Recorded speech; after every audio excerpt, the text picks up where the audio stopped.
Екипа на територијалната противпожарна единица интервенираше во гаснењето на пожар што беше предизвикан од палење на страништа. Правично малата површина што веројатно ја запалил сопственикот се прошири кон најблиските ниви.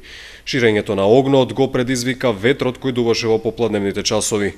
Пожарот избил околу 14 часот. По брзата интервенција на пожарникарите истиот беше локализиран, со што беше спречено негово проширување.